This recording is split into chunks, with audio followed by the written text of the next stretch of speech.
But how come you was it for you then that track it came out and well, got good reviews? Mm-hmm. Was it for you then maybe that track made Giuliani topped Giuliani for you? Well, yeah, kind of. But it became like the Enemy single of the week and stuff, and it was kind of like, wow, well that's an honor, but we didn't really write the song. But we definitely. I feel like we really made it our own. We turned it into something else. I think it's so much more, and definitely, yeah. For me, it topped Giuliani, but for me, it was still missing something that, it was a dance. It wasn't like I think it was a great song and it's a great pop song, but I still didn't feel like it was ultimately like gonna like just burn me up on the dance floor. It wasn't just gonna push me harder. So we wanted something harder. So. And on what song did you achieve it on this album? Everyone? I think Heart of Hearts will burn down any disco. I think that one to me is just like.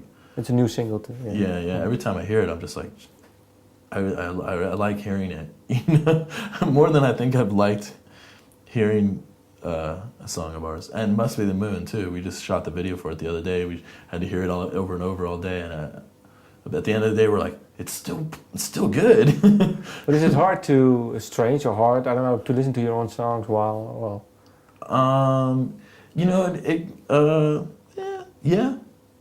I'll tell you what, it sucked being in clubs and people be like, oh, it's a dude from chkchkchk, play Giuliani. And then you having to hear that and having it not be what you wanted, really. To me it doesn't, it's one of those classic things where to me when I hear it, I just hear all the flaws. Yeah. It doesn't sound great to me, And then it's 9 minutes, and then if they, since they know I'm there, I think they feel like they would offend me by mixing it out early, but we purposely made it long so people would mix it out, it's supposed to be a dance track. We left it, long so you can mix it into the next record.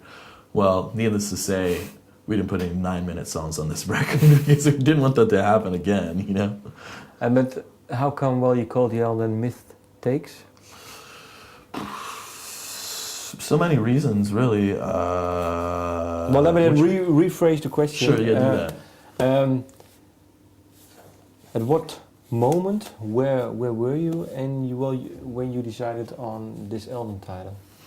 It was kind of one of those things where just taking a step back and looking at it, at the whole thing. And it was one of those. It was originally the song title of that song, and the song itself was very much like. I think it fits the song better than it fits the whole album, although I do think it fits the whole album. But, with the song, it was like, as soon as we wrote that song, it was like, this has to be the first song on the record, And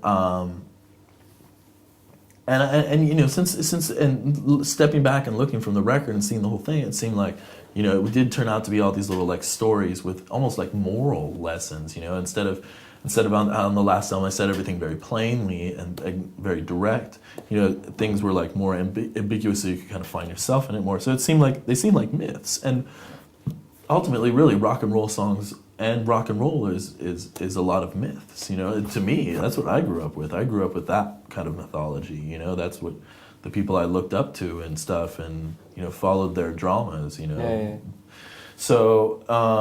So it just seemed like a series of myths. Seems like it takes on myth, and it just seems like and